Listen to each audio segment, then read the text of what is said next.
Hello everyone, today we are on the talking couch once again. I really like the talking couch vibe. Like, I like the setup, I like the area, I like talking on the talking couch. And today I think I'm gonna put my green glasses on.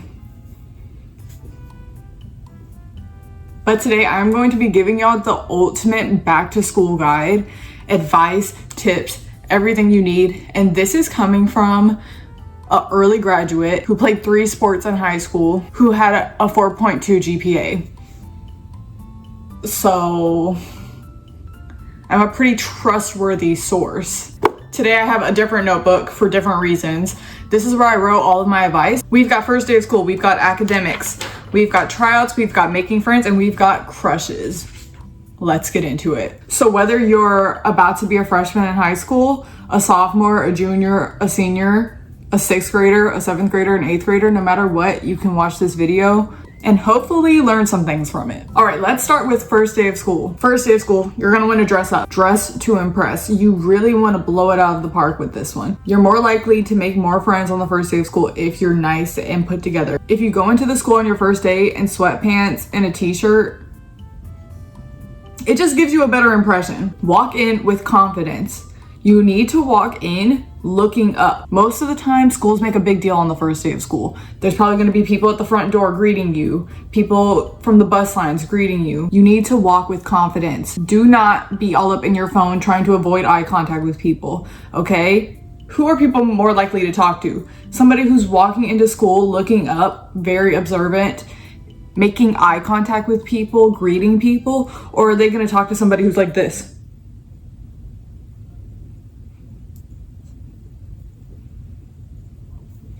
Me personally, I'm not talking to somebody who's like this, because that sends the message that they don't want to be talked to. If you're a freshman in high school and it's your first time going into the school and you haven't met anybody or you don't know anybody there, if you see somebody sitting alone, go sit with them and introduce yourself. It'll set you up for just a default friendship. That's pretty much all I have on the first day of school. Dress nice, be confident, go make friends. All right, let's talk about academics.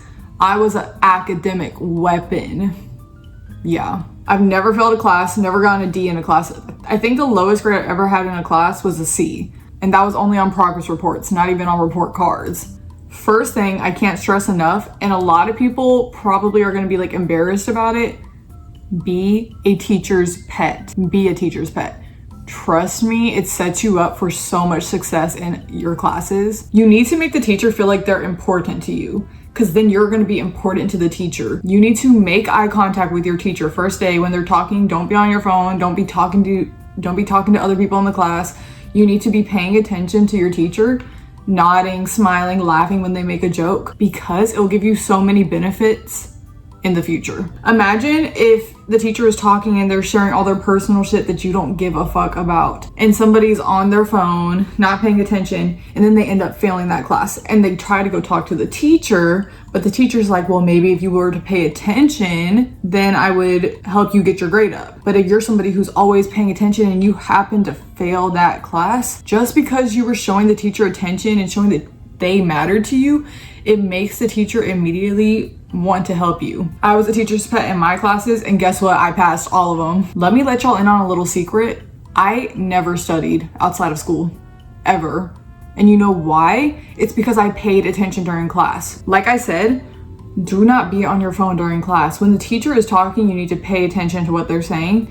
Trust me, there will be free time. There will be free time. I had plenty of free time. But while the teacher was talking and teaching us the lessons, pay attention. You won't need to study if you pay attention in class. Most of the time, teachers are gonna talk for 30 minutes of the class and then leave you to do whatever the fuck you want the rest of the class. But during those 30 minutes, you need to pay attention. This is a big one for a lot of people. If your teacher sucks ass, you need to switch classes fast. The guidance counselors aren't gonna wanna talk to you 2 months into your class and you realize your teacher sucks. No. If they suck, you need to like go switch in that first month. You need to go switch in that first month, because they're not gonna let you switch. I got stuck with this awful geometry teacher. And honestly, I think I would have been able to switch, but she was the only geometry teacher at the time. So I just had to deal with it. Grades are gonna be all over the place. Just because you fail one test doesn't mean you're going to fail the entire class. Don't let one test bring you down. Seriously, you need to persevere and push through and get your grade back up. Which leads me to my next one. Do test corrections. Test corrections saved my ass in US history. Like, test corrections were the reason I passed US history. Even if you got an 85 on a test and you're like, oh, I don't need to do test corrections. No, do them, because what if you fail that next test? Do any homework in your free time at school, whether that's in the next class, whether that's in the class before. Just do your homework so you don't have homework when you get home. Last thing for academics, if you are not satisfied with your grade, you need to speak with your teacher face to face, not through an email. You need to speak with them face to face, which is also why it pays off to be a teacher's pet. Because if you are not happy with your grade, like say you have a 60 in their class and you're barely passing, if you go talk to them, most likely they're gonna have a lot of respect for you because you had respect for them, and they're gonna help you get that grade up. Okay, let's talk about tryouts. First of all, confidence is key. That is really the way to be successful in anything in life. Confidence. You need to try your hardest. Even if you're not going to try hard the rest of the season, you need to try hard if you want to make that team, if you want to be on varsity.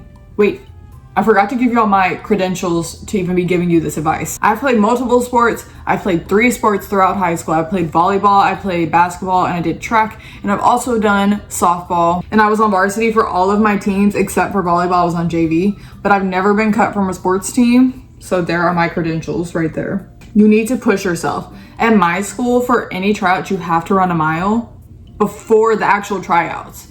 So you run the mile. If you're running a mile, you need to run the entire mile. Do not walk. Don't walk all of practice, actually. It makes you look lazy and it makes you look like you're not willing to give your all. I'll tell you what, I was about ready to die at basketball practice though. Once again, nonverbal communication with the coaches. You need to be attentive. You need to be paying attention to your coaches while they're talking. When they're talking, you need eye contact. You need to look at them like they're a veteran. Like quite literally, like quite literally. Cheer the others on when they want to see that you have team spirit. When the people you're trying out with are doing something, be like, yeah, go girl, like you got it girl, yada yada yada. Like, do that. Next, making friends. First of all, find people that seem like they're on the same level as you. Don't hang out with people who are gonna bring you down. And I understand you need to like get to know them, but if you see, like if they're dressed nice and you're dressed nice, maybe try to go talk to them. If they're dressed like a slum bucket and you're dressed really nice, keep some things to yourself. You don't need to be airing out all your business to people just so that they become your friends. And let me give you a heads up. If somebody tries to come talk to you and they're immediately like, yeah, like my parents got divorced like 3 years ago. Yeah, I live with my uncle. Yeah, me and my cousin don't like each other. Blah, blah, blah, blah, blah. They're telling you all their business.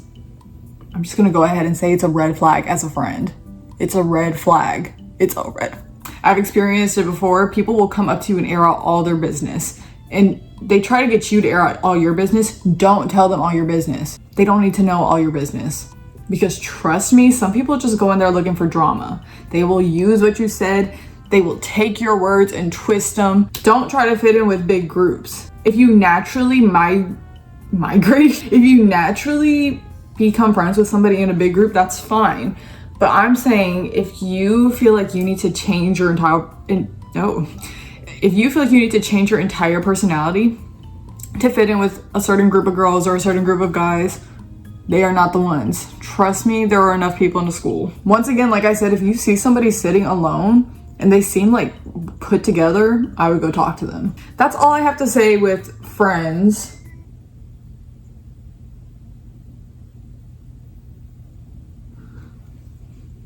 Let's move on to crushes. Everybody's at least gonna have a crush on one person in high school or middle school. I honestly don't have much to say to y'all with this except for 2 things. My first thing is just go up to them. I know it's scary. I know it's awkward. Just go up to them. I prefer when they're alone and not with like their friends. Try to get to know them. Try to ask for their number. Don't ask for somebody's Snapchat. That's such an immature and weird thing to do. You need to ask for a number. And literally, what are they gonna do? They can reject you. It's fine. You'll be fine, trust me. And it's also kind of fun. It's like a little adrenaline kicker. Like, it's like, boom. And if it goes well, then you feel really good. And if it goes bad, then at least you know, instead of just staring at them and wondering if they would like you back. Like, no, you need to go up and find out. At least I do. Last thing about the crushes, I'm gonna say this, and I'm gonna say this once. Do not tell people about your crush. Don't do it. It immediately sabotages you and your chances of ever getting with them. Last thing I'm gonna say, give it 2 weeks. Just give it 2 weeks. That's it. You don't need to make friends right away. You don't need to have a boyfriend right away. You don't need to immediately be passing your classes right away. Give it 2 weeks. 2 weeks, and if it's still not working out for you, then maybe we need to try something new. Then maybe we need to switch classes. Then maybe we need new friends. Then maybe we need a new crush. You know, just give it 2 weeks. Anyways, that is all the advice I have for y'all for back to school. Hopefully at least one of y'all learned something from it. If you did, let me know in the comments. If you want me to answer any other questions, also let me know in the comments. And let me know when you go back to school. Make sure to like, make sure to subscribe,